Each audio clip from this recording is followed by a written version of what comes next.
And true enough, Pastor Kulki, we will rise from death to destiny. Are we there? Okay. We are. Today, I'm going to talk to you about the prophetic process. Pagka kayo ay nakatanggap ng salita galing sa Panginoon, ano yung proseso, ano nangyayari? And ito yung quiet time ko. And so I was asking the Lord kung anong ime-message ko.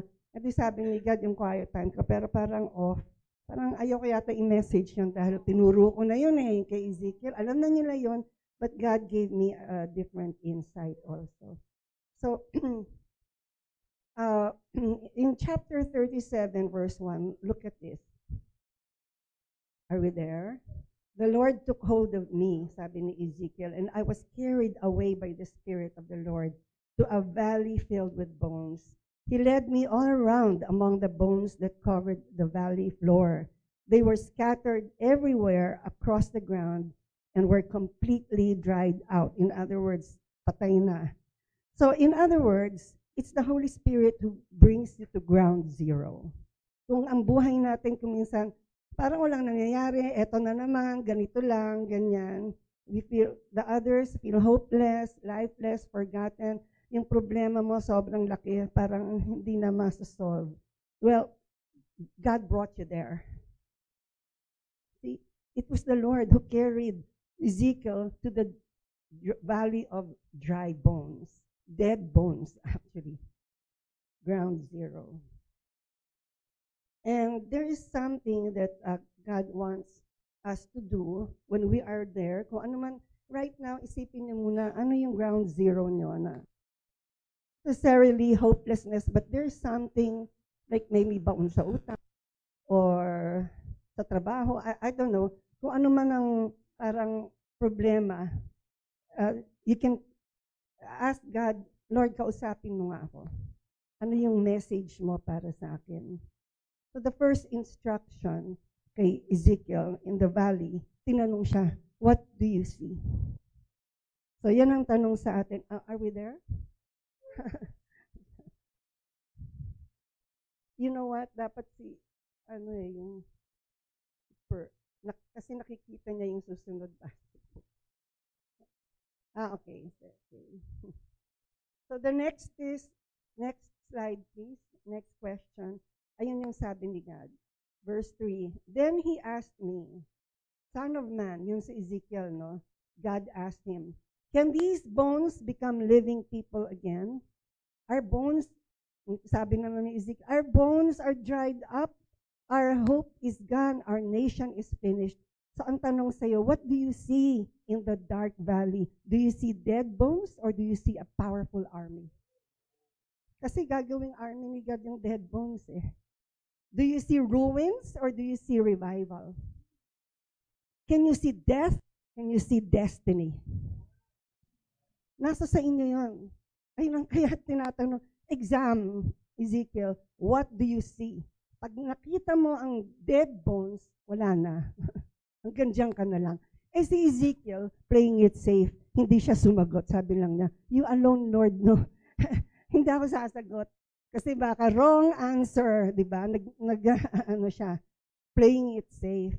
So it's my prayer that whatever it is that you're going through right now in the valley of dead bones, you can see beyond. Because you can see God Di ba? You can see God. So, yun yung first, First, let's go back to the slide 1. That's the first question. Can you read the first question? What?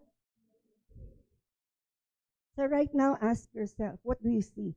Itong mga utang ko, itong mga ano ko, ito yung problema. What do you see?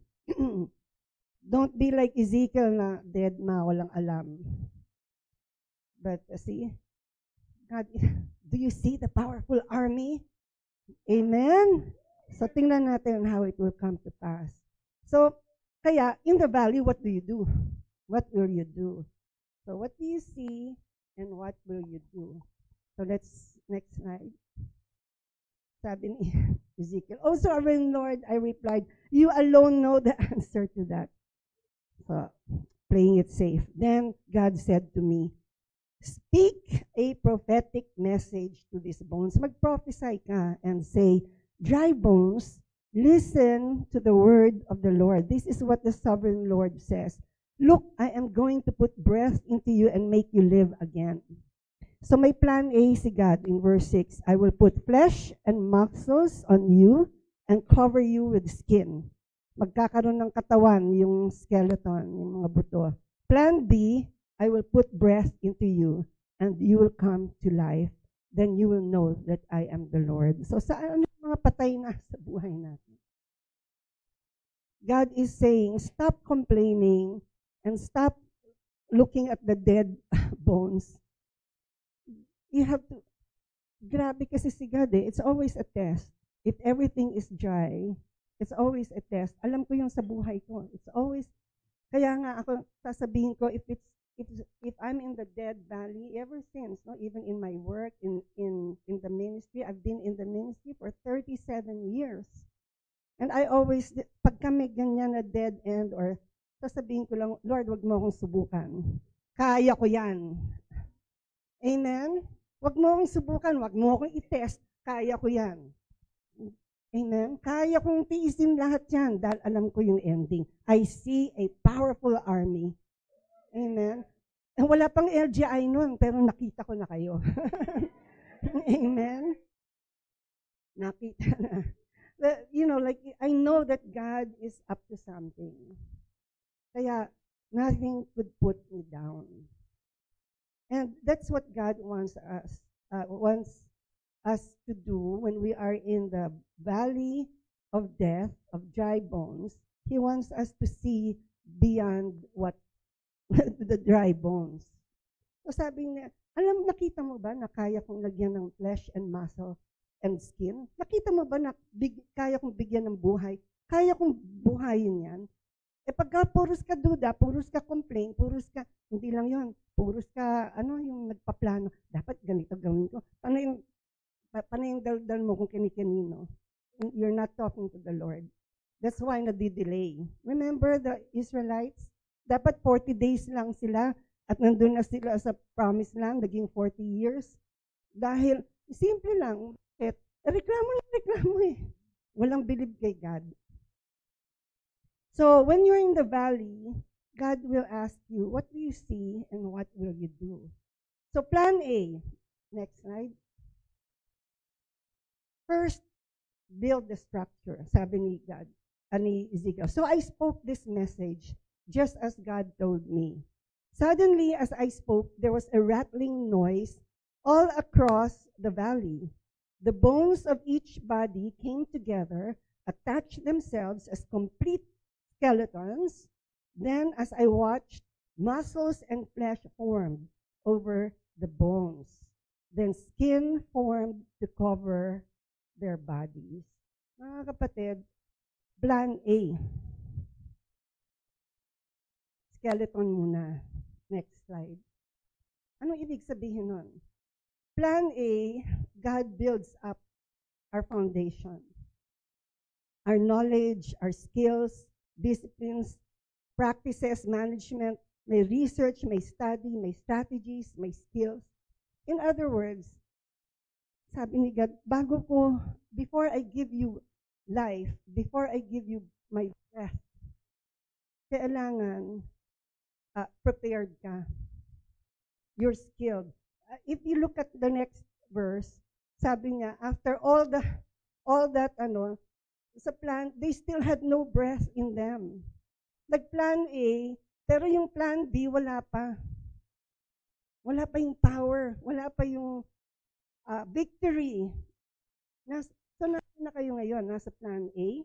Kaso, let's go back, Pastor. Plan A.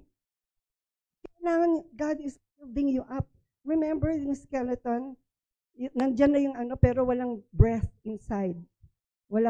Because you're supposed, can you imagine, bibigyan ni God ng breath. Bibigyan niya ng power. Wala namang katawan. Walang structure. Pray ka ng pray, Lord, give me this, give me that. Teka, may discipline ka ba? Nag-aaral ka ba? kulang sa hard work, kulang sa foundation, di ba? Wala kang, anong ibibigay ko sa'yo? Wala kang alam. Kaya nga, even in our, here, I hope you're taking down notes. Because the place of learning. That's, you are not in plan A. Yes, Dr. Miriam is showing me her notebook and her ball pen because we have a weekly something, right? And I always ask her, did you take down notes? Yeah. Hindi ba yung mga estudyante, papasa ka ba, magiging doktor ka ba kung wala kang notebook, papasok ka lang sa klase? Akala mo mamememorize mo. So that's plan A. No wonder plan B is not coming. Finish the plan A. Amen? Kaya nga, ito yung nag-rema sa akin. This is not the interpretation. This is just the insight that I have. An interpretation, correct interpretation, is yung Israel, parang patay na, at sinasabi ni God, ako lang ang makakabigay buhay dyan. Pero nirema ko para sa akin, that kaya pala preparation in everything that we do. So it is my prayer, whatever your problem is, you know, a lot of people will also come to me in counseling, no? Sasabihin, pag-pray mo, yung Pastor Mino, yung aking business, pag-pray mo kasi ano ako sa utang, yun. Tapos tatanungin ko, nasaan ang marketing plan mo? Nasaan yung business plan mo? Wala. Baka yung name ng ano mo, ng brand mo. Anong name ng brand mo? Name test mo ba? Brand test mo ba yan? Para bang, akala ko pray lang. No, the skeleton first. Amen? You have to build. You have to have skills. Amen? And then, next, plan B. Kasi, Lord, kulang pa yung plan B. They still had no, A is not enough. Thank you, Pastor Cook. A is not enough, but B is not enough. Because B cannot without an A. Amen? So, next slide. So the structure creates space for the Spirit to breathe on. Gusto mo ng power, wala kang skills. Anong i-empower ni God sa'yo? Diba? Amen? Like, you know, in LGI, for instance, you only see us preaching, wow, powerful, wow, nakaka-bless. But you don't see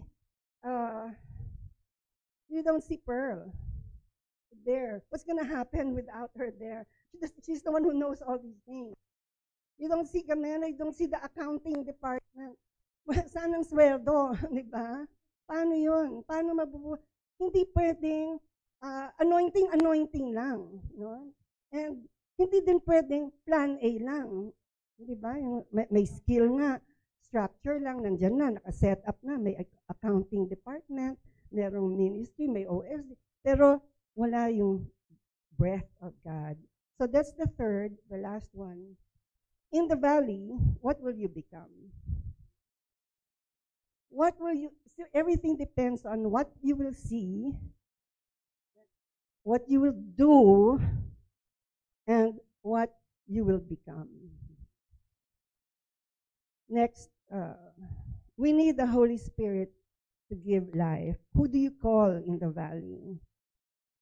So then God said to me, speak a prophetic message to the winds, Son of Man. Speak a prophetic message and say, kausapin mo yung spirit. Kausapin mo yung winds. This is what the sovereign Lord says. Kausapin mo yung power. Come, O breath. Come, O power. Come from the four winds. Ibig sabihin, the winds all are surrounding us. God is surrounding us. Breathe into these dead bodies so they may live again. It's so amazing.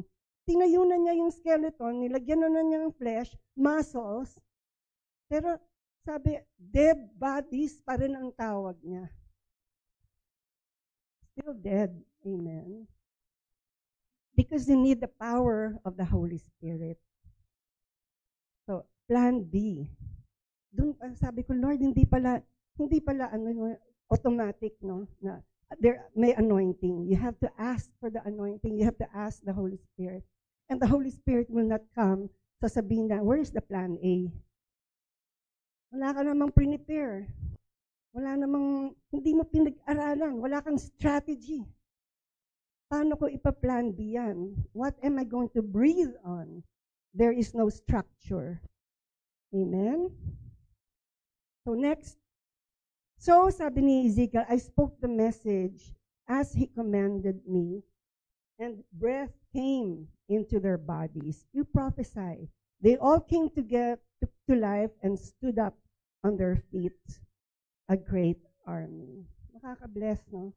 A great army. So when God breathes, what does He want to breathe on us, on your projects? Kung ano man yung mga inaano nyo kay God, pinipray. This is what He wants. Next, verse 14. I will breathe my spirit in you, and you will live again. Ano yung spirit na ibig? The very nature of God, His image, His likeness, and His power. His anointing, His authority, His dominion. Tapos nandiyan yung fruit, love, joy. May kagalit ka, o forget it, plan A ka pa rin hanggang ngayon. Amen? Wala kang may unforgiving spirit ka, kala mo kaya mong dalhin yun, at makaka-anointing ka, magiging a great army. Love, joy, peace, patience, kindness, goodness, faithfulness, and self-control. Gentleness and self-control. Righteousness. Right? The character of God. Yun pala yun. When He says, I will breathe on you, hindi lang power. I will breathe on you my very nature. My anointing, my authority, and my resurrection power. Kaya I will rise, I will rise, I will rise. You cannot just claim it if you're not into plan A. Amen? Kaya nga si Jesus, plan A muna eh. He had to die before He could live again. And your destiny, you will be a great army. It's gonna happen. So, don't just pray for the destiny. You need plan A. You need to prepare. And then you need to welcome the Holy Spirit breathing in you the very nature of God. And if you study the Word of God, marami kang madidiscover doon na alam mo na, hindi pa pala. Amen? Just like, I hope you will realize, like the verses that we teach you, these are common verses. Parang, alam ko yun pero ba't hindi ganun ang dating sa akin, di ba? Kasi every time you read, may panibagong revelation si God sa'yo. At pagka nakuha mo yun, you will rise, you will rise, you will rise. Amen? Next. And we will soon end. Structure hosts the Spirit. Number one, structure is not optional. It's foundational. Kaya wag kayo magrereklamo kung tinitrain kayo ng mga boss, pinagagalitan kayo ng boss, no? Tama, Pastor A? No? We love it. We love it. Sip, sip. we love it. Well, totoo naman. Every time na pinagagalitan ko sila, biglang, halika kain tayo sa labas. Diba? Kasi, I'm trying to pay for my, So, structure is not optional. It's foundational. Kaya nga yung LGI staff, grabe. Diba? Susunod ka na, Alinda. Hindi ba? Hindi ba? Kasi, kaya sila ganun. Ang galing-galing naman nila. Sabi nga ni Pastor Peter, kasi sabi niya, bakit pag magpipreach ako sa iba, okay lang. Pag sinabing magpipreach ako sa LGI, sa Winwatch, nanginginig ako. Kasi alam niya yung discipline. The Spirit does not require perfection, but He honors preparation. Lakas ng amen ng aking talaga, alam. Si Pastor, yung ating executive director, no? Tama. Preparation. Amen? Grabe talaga itong rema sa akin, itong dating nito, di ba? Kasi doon ako nagulat. After everything, they had no breath in them. Ayaw. And then when, sabi ko, ngayon Lord, ano ngayon that you released your breath? Tapos basa pa ako, I will put my spirit in them. Yun pala yun. When it's the way He is. Structure prepares you, and the Spirit empowers you. Amen. Sige, those who agree, clap your hands to claim it. Amen. So next, don't just have structure without God's Spirit. Like the bones, they had form, they had function, they had the appearance of life, but they had no breath, no spirit, and no divine nature. So kailangan, no, A and B. Plan A and B. And that's it. And for our summary, let's go to the next slide. That's the prophetic process. Plan A, Plan B. From death to destiny. So what do you see? So kailangan meron kang goal, may nakikita ka, hindi yung death, hindi yung valley of dry bones, may nakikita ka. What do you see? Sabi ni God. And you will become that. But first, Plan A. You want that? You want that vision? Prepare. Plan A. And the Plan B will come from all the corners of the world. The power will come upon you. And then, what will you do? From structure to spirit. And what will you become? From graves to a mighty army. Amen. Amen. Yes. Thank you, Cha. So next slide, before I give you your activity, what you see, can we all read the next slide? What you see determines what you do. What you do determines what you become. Amen. Amen. Okay. So praise God. Now I want you to, this is our activity. That's the end of the message. I want you to prophesy to yourself. And I prepared prophetic words. Pipiliin mo yung para sa'yo.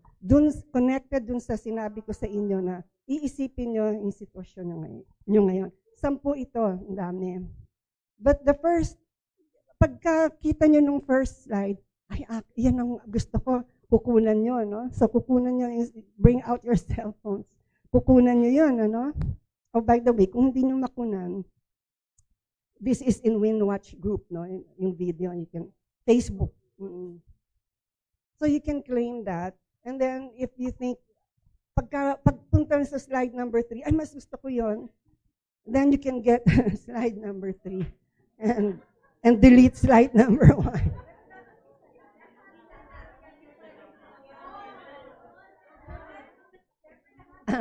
Alam nyo, ganito, kung gusto nyong gayahin nyo ako, no? Kaya ako marami akong nare-receive na blessing, marami akong nagagawa kay Lord. Dahil serious ako.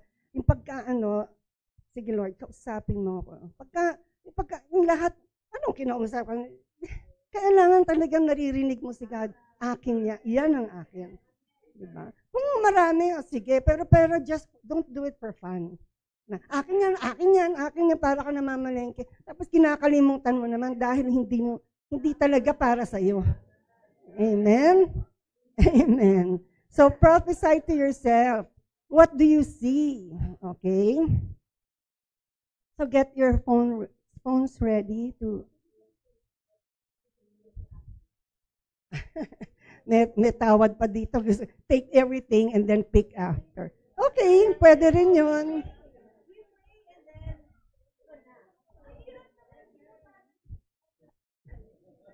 Gusto mo lahat, no? Sige. Okay. Sige, you can take according to, well, for those who can really zero it in, or it's up to you. You can take pictures of all and then you can choose, sabi ni Pastor Cooks, where God is as a quiet time ninyo tomorrow or tonight. Number 1, look at this. In the valley, I choose to prophesy, not panic. My voice will echo faith, not fear. Amen? So, gusto mo maging ganun? Iyo yan. Okay. Number 2, the resurrection power of Jesus is working in me. I am not finished. I am rising. Amen?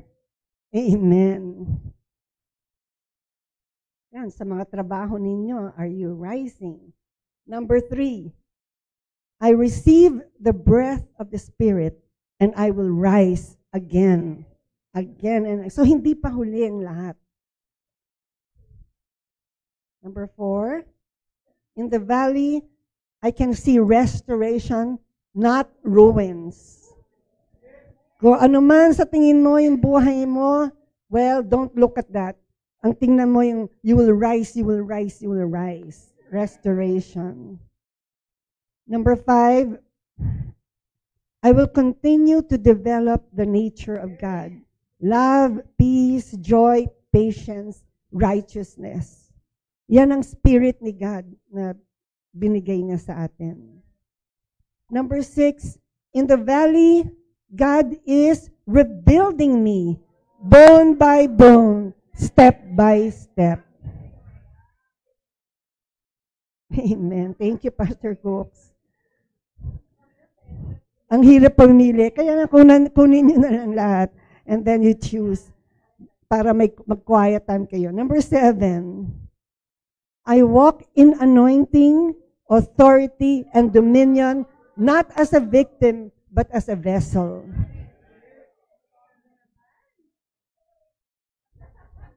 Wala na. Gusto na niya ng lahat. Remember, mga kapatid, no? Para bang, papaakin ba yan just by prophesying? Yun ang sinabi ni God kay Ezekiel. Magsalita ka lang, and I will put my breath upon them. Magsalita ka. Yan ang problema, kulang tayo sa faith. Pag sinabi, prophesy, gamitin nyo to sa sarili nyo, then it will come to pass. Kasi, ganyan lang ng buhay ko eh. Diba? So, in the valley, number 8, in the valley, even if you're in the valley, structure is forming and the Spirit is coming. God is preparing me for something greater. No, may mga pumapalakpak. Amen, inyo yan. Okay. Number 9, structure prepares me, the Spirit empowers me. I welcome both. So pagkakulang ka sa plan A, simple lang yan. You prophesy, Lord, speak to me. Speak life to me. Speak structure. Turuan mo ako, Panginoon. Ganun lang ang ginagawa ko. Pagka nung bago lang ako sa ministry, that was 36 years, kaya ako nabuo yung Truth, Power, Love. Alam niyo, sabi sa akin, bibigyan ka namin ng 700,000 for the year na budget. Kailangan may program ka na worth it. Malay ko ba doon? Kagagaling ko lang sa research sa corporate eh. Hindi naman ako pastor. Ang ginawa ko lang, nilay hands ko sarili ko in Jesus' name. Give me that structure. Truth, power, love. Hanggang ngayon, kayo, graduates ng truth, power, and love. Amen? Prophesy. So you better take this seriously. Are we number 9? Okay. And last, number 10, in the valley, I no longer see dry bones. I see my destiny coming to rise. Amen. Amen. Sabihin niya, I receive. I will rise. I will rise. I will rise. I will rise. I'll ask Pastor Cookie, can you just sing that phrase that I will rise? And pumikit tayong lahat at i-claim natin yun. Without anything, just a cappella. The voice of the Spirit. Hallelujah.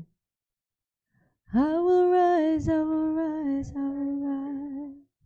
I will rise, I will rise, I will rise. I will rise, I will rise, I will rise on eagle's wings. I will rise, I will rise, I will rise. I will rise, I will rise, I will rise. I will rise, I will rise, I will rise on eagles. I will rise, I will rise, I will rise. Claim it. I will rise, I will prophesy it.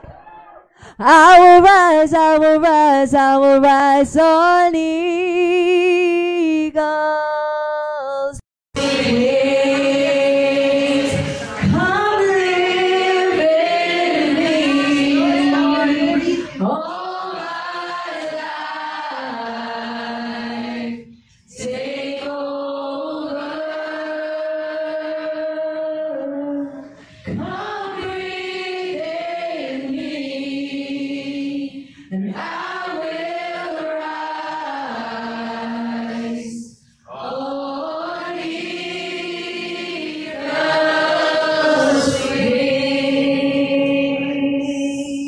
wings. Hallelujah. Hallelujah, Lord.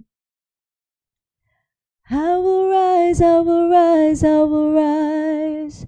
I will rise, I will rise, I will rise. I will rise, I will rise, I will rise on eagle's wings. I will rise, I will rise, I declare it. I will rise, I will rise with faith. I will rise, I will rise, I will rise on it. Imagine it, you're rising, come on. I will rise, I will rise, I will rise, I will rise, I will rise, I will rise, I will rise. I will rise, I will rise, I will rise on it. For the last time, I will rise. I will rise, I will rise, I will rise. I'm gonna rise, gonna rise, gonna rise. I will rise, I will rise, I will rise on eagles. Come live with me. Come live in me all my life. Take over. Come breathe. Come breathe in me, and I will rise on eagle's wings. Receive it in Jesus' name.